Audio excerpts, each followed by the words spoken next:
नमस्कार दोस्तों, स्वागत है सभी का हमारे चैनल एनबी स्टडी 10 में। आज से हम लोग एक नए सीरीज की शुरुआत करेंगे जिसमें हम लोग जीके का रिवीजन टॉपिक वाइज करेंगे। डेली आप लोगों को एक टॉपिक जो कि हमारे टेलीग्राम तथा व्हाट्सएप ग्रुप में दे दिया जाएगा।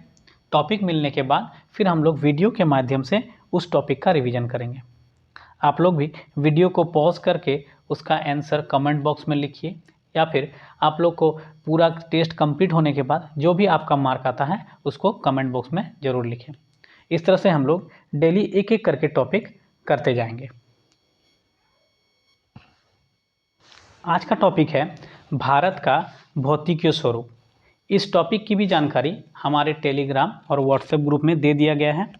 जो भी दोस्त आज नए चैनल में आए हैं वो डिस्क्रिप्शन में जाके हमारे चैनल का जो ग्रुप है व्हाट्सएप और टेलीग्राम जाके ज्वाइन कर लें। चलिए, तो हम लोग आज इस टॉपिक पे जो कि भूगोल का एक टॉपिक है, इससे हम लोग आज क्वेश्चन आंसर करते हैं। पहला क्वेश्चन है, असम हिमालय किन दो नदियों के मध्य स्थित है?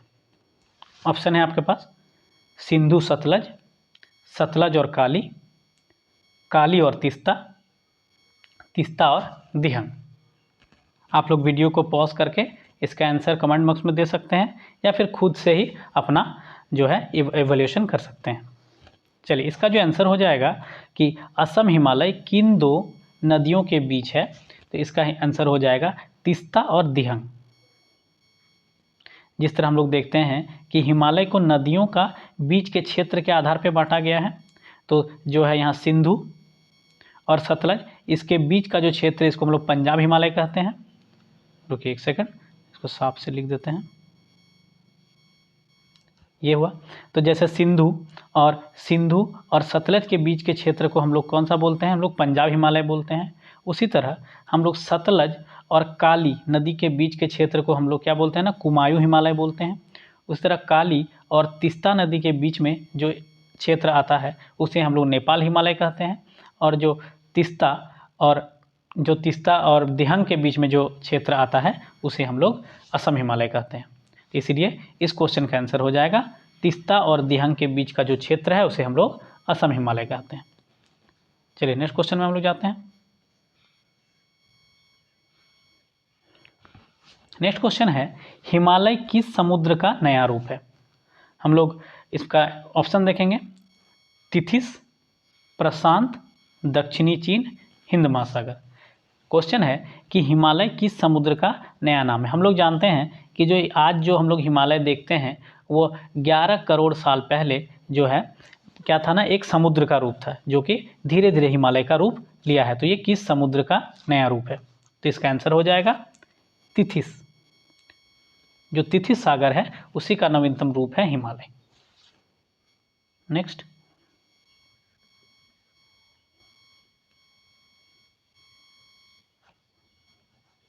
क्वेश्चन है, काराकोरम पर्वत श्रेणी की सबसे ऊंची चोटी कौन सी है? काराकोरम पर्वत श्रेणी जो कि जम्मू कश्मीर के क्षेत्र में है, उसकी सबसे ऊंची चोटी कौन सी है? ऑप्शन दिया हुआ है, गुरु शिखर, नंदा देवी, गॉडविन आस्टीन और कंचनजंगा। तो इसका आंसर हो जाएगा गॉडविन आस्टीन, जिसे हम लोग K2 के नाम से भी जाने जाते हैं। इसको हम लोग जानते हैं K2 के नाम से भी। तो जो ये काराकोरम श्रेणी में ही सबसे ऊंची चोटी है ये। नेक्स्ट क्वेश्चन है, निम्न में से कौन सी झील खारे पानी की झील है? हम लोग दो तरह की झील की हमेशा बात करते हैं, जो एक खारे पानी की होती है और एक मीठे पानी की होती है। तो इसमें से पूछा गया है कि कौन से खारे पानी की झील है। ऑप्शन आपके पास है डल झील, बुलर झील, पेंगोंग सो झील, इनमें से कोई नहीं। तो आप लोग इसका आंसर दीजिए। चलिए इसका आंसर बता देते हैं। इसका आंसर हो जाएगा ऑप्शन सी, पेंगोंग सो झील। और जानकारी के लिए बता देते हैं कि ये तीनों झील, डल झील, बुलर झील और पेंगोंग सो झील, जो कि जम्मू कश्मीर में है। नेक्स्ट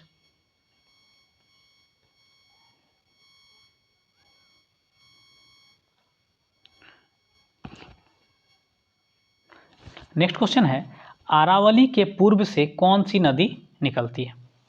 अरावली के पूर्व से कौन सी नदी निकलती है? अरावली, उसका ऑप्शन दिया हुआ है लूनी नदी, माही नदी, नर्मदा नदी, बनास नदी। अगर हम लोग भारत के मैप में इस चीज़ को देखें तो रफली बना दिए, तो जो अरावली का श्रेणी जो है राजस्थान के इस एरिया में है। तो इसके पूर्व में भी कुछ नदी बहती है और इसके पश्चिम में भी कुछ नदी बहती है। तो हम लोग इस चीज़ को क्वेश्चन में पूछा गया है कि इसके पूर्व में कौन सी नदी बहती है।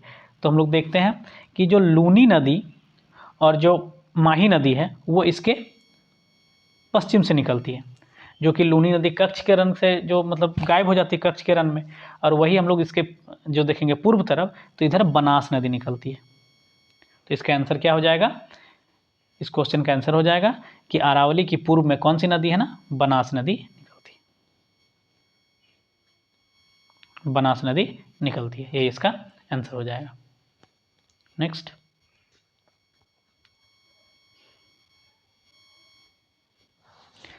चंबल और बेतवा नदी कहाँ से निकलती है? ऑप्शन है मालवा का पठार, अरावली की पहाड़ियाँ, पूर्वी घाट, पश्चिमी घाट। तो क्या हो जाएगा इसका आंसर? इसका आंसर हो जाएगा मालवा का पठार। ठीक है, मालवा का पठार जो कि क्या है ना, ये इसी से चंबल और बेतवा नदी निकलती है। और ये मालवा का पठार ये आपको जो है राजस्थान के दक्षिण छोर से और मध्य प्रदेश के उत्तरी भाग में आपको मालवा का पठार मिलेगा, जिसके जहाँ से क्या चंबल और बेतवा नदी निकलती है।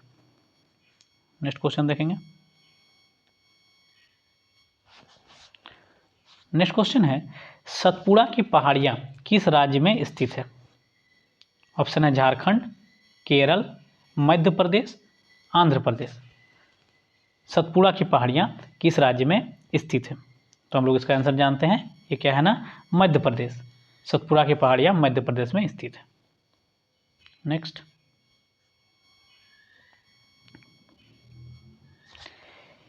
गिर की पहाड़ियाँ किसके लिए विख्यात है? ऑप्शन दिया हुआ है एक सींग वाला गेंडा, एशियाई सिंह, सफ़ेद हाथी, नील गाय।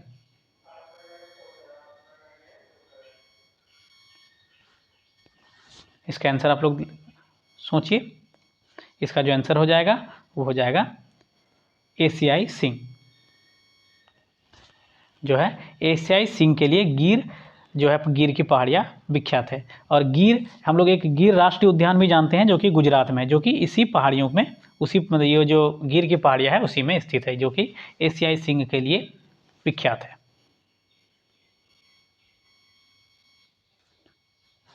नेक्स्ट क्वेश्चन है थाल घाट किन दो शहरों के बीच संपर्क स्थापित करते हैं? दोबारा पढ़ देते हैं क्वेश्चन को। थाल घाट किन दो शहरों के बीच संपर्क स्थापित करता है? ऑप्शन दिया हुआ है नासिक, मुंबई, नासिक और मुंबई, पुणे और मुंबई, कोयम्बटूर कोचीन, और कोचीन और मदुरै। हम लोग घाट के बारे में भी हम लोग जानते हैं कि जो घाट है ये किन दो शहरों को जोड़ता है, थाल घाट। तो इसका आंसर हो जाएगा नासिक और मुंबई।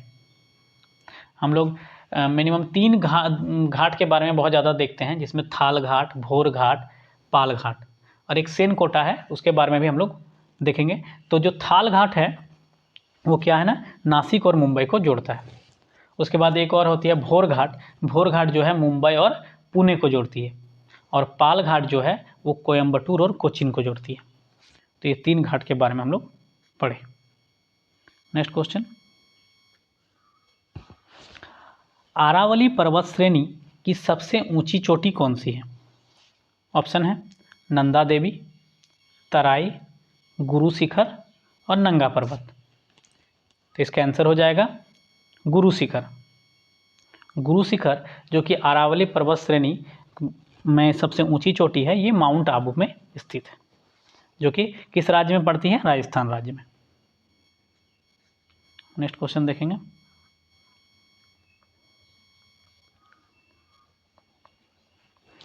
नेक्स्ट क्वेश्चन है महाराष्ट्र में स्थित दक्कन का पठार किस प्रकार के चट्टानों से मिलकर बनी है?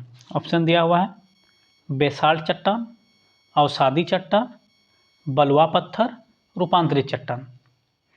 तो इसका जो आंसर हो जाएगा वो हो जाएगा ए, बेसाल्ट चट्टान।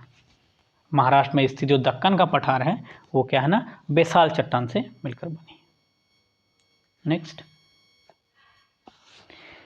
नीलगिरी पहाड़ी की सबसे ऊंची चोटी कौन सी है? नीलगिरी पहाड़ी जो कि दक्षिण भारत में स्थित है उसकी सबसे ऊंची चोटी कौन सी है? ऑप्शन दिया हुआ है ब्रह्मगिरी, अनायमुंडी, दोदाबेटा और महेंद्रगिरी। तो इसका आंसर हो जाएगा ऑप्शन सी, दोदाबेटा। दोदाबेटा जो है नीलगिरी की सबसे ऊंची चोटी है। और अगर बात करें तो साउथ में दक्षिण भारत की दूसरी सबसे ऊंची चोटी है। अगर दक्षिण भारत की सबसे ऊंची चोटी की बात करेंगे तो वो हो जाएगा अनायमुंडी, जो कि अन्नामलाई पर्वत श्रेणी में स्थित है। नेक्स्ट, निम्न में से कौन सा बंदरगाह पूर्वी तट पर स्थित नहीं है? अगर हम लोग भारत का कोस्टल एरिया देखें तो ये हो जाता है आपका ईस्ट, ये हो जाता है वेस्ट। चलिए इसका ऑप्शन देख लेते हैं, पारादीप, तूतीकोरिन, एन्नोर और कोचीन। तो कौन सा जो बंदरगाह है वो आपके पूर्व तट पर स्थित नहीं है? तो हम लोग पूर्व तट पर अगर बात करें तो हम लोग देखते हैं कि सबसे ऊपर अगर हम लोग बात करेंगे तो यहाँ पारादीप है जो कि उड़ीसा में है, यहाँ विशाखापट्टनम जो है आंध्र प्रदेश में है, और चेन्नई, तूतीकोरिन और जो एन्नोर है वो तमिलनाडु में है। तो ये सब जो बंदरगाह है पूर्व में स्थित है। यहाँ अगर हम लोग ऑप्शन में देखें तो सिर्फ कोच्चि जो है ये आपको केरल के पास स्थित है, इसीलिए आंसर इसका क्या हो जाएगा कि कोच्चि बंदरगाह जो है वो पूर्व में स्थित नहीं है। इसका आंसर हो जाएगा ऑप्शन डी। नेक्स्ट,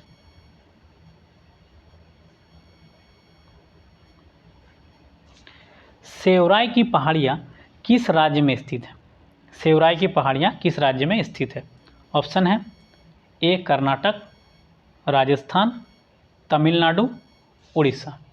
तो इसका आंसर हो जाएगा ऑप्शन सी, तमिलनाडु, जो कि क्या है, सेवराई की पहाड़ियाँ स्थित है। नेक्स्ट, चलिए ये क्वेश्चन रिपीट हो गया दोबारा। 15 नंबर क्वेश्चन देखेंगे हम लोग, कन्याकुमारी से कृष्णा डेल्टा तक का तट कौन सा तट कहलाता है?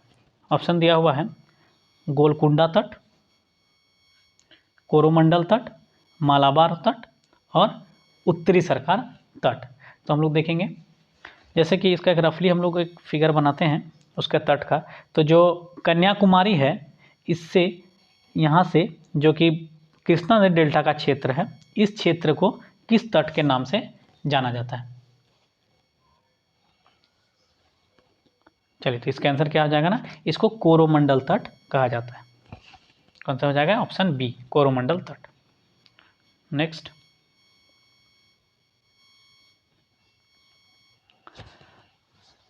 नेक्स्ट है माजुली द्वीप किस नदी द्वारा निर्माण किया गया है? माजुली द्वीप जो कि क्या है ना, पूरे विश्व का सबसे बड़ा नदी द्वीप है, वो किस नदी द्वारा निर्मित किया गया? ऑप्शन दिया हुआ है गंगा, ताप्ती, कृष्णा, ब्रह्मपुत्र। तो हम लोग जानते हैं कि इसका आंसर क्या हो जाएगा ना, ब्रह्मपुत्र। ये माजुली द्वीप जो कि असम के क्षेत्र में स्थित है। नेक्स्ट, अंडमान निकोबार द्वीप समूह की सबसे ऊंची पर्वत चोटी कौन सी है? अंडमान निकोबार द्वीप की जो है द्वीप समूह की सबसे ऊंची चोटी कौन सी है? ऑप्शन दिया हुआ है New Moore, sandal peak, port Blair, cocoa peak. तो इसका आंसर क्या हो जाएगा? Sandal peak. सैंडल पीक जो है वो अंडमान निकोबार द्वीप समूह की सबसे ऊंची चोटी है। नेक्स्ट 19 नंबर क्वेश्चन देखते हैं, ग्रैंड चैनल किन दो क्षेत्रों को अलग करता है? ग्रैंड चैनल किन दो क्षेत्रों को अलग करता है? ऑप्शन दिया हुआ है सुमात्रा और निकोबार, मालदीव और मिनिकॉय, अंडमान व निकोबार, कोको द्वीप व अंडमान। तो इसका आंसर हो जाएगा ऑप्शन ए, सुमात्रा और निकोबार। सुमात्रा द्वीप जो कि इंडोनेशिया में स्थित है, और निकोबार को अलग करती है ग्रैंड चैनल।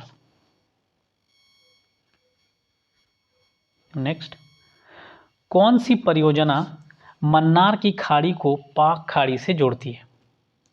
ऑप्शन है आपके पास, ऑप्शन ए राम सेतु परियोजना, ऑप्शन बी सागर परियोजना, ऑप्शन सी अब्दुल कलाम परियोजना और ऑप्शन डी सेतु समुद्रम परियोजना।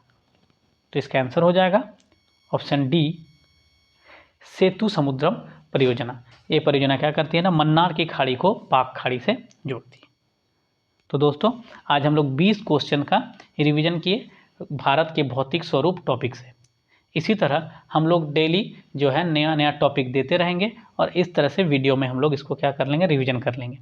आप लोग का टेस्ट का जो भी मार्क आता है वो आप लोग कमेंट बॉक्स में ज़रूर बताएं। अगर वीडियो हेल्पफुल लगा तो हम लोग का चैनल को सब्सक्राइब करें, वीडियो को लाइक करें। धन्यवाद।